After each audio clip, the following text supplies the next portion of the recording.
ৰাতিপুৱা শুই উঠিলোঁ, মুখটো চাইছোঁ কুকুৰটোৰ নিচিনা লাগিছে। তাৰপিছত মানুহজনী চাহ একাপ বনাই দিলে।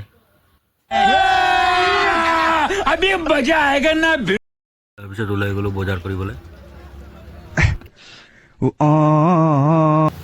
তাৰপিছত ৰাস্তাত ৰখি দিলোঁ, বজাৰ চাইছোঁ ইমান দাম, খালী বেগটোৱে লৈ গুচি আহিলোঁ।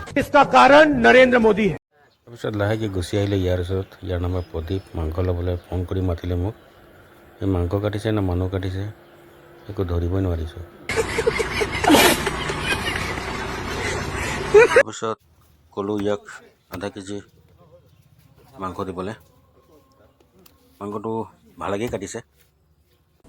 डिप्रेशन मैं डिप्रेशन में रहता हूँ हमेशा। अब भी मैं डिप्रेशन में हूँ, माँ कसम। তাৰপিছত লাহেকৈ বাইকটো ল'লোঁ ঘৰ যাবলৈ। মোবাইলটো ধৰিবৰ কাৰণে কোনো নাই, বোলো উল্টা পুল্টাকৈ লৈ যেনে তেনে ভিডিঅ'টো বনালোঁ।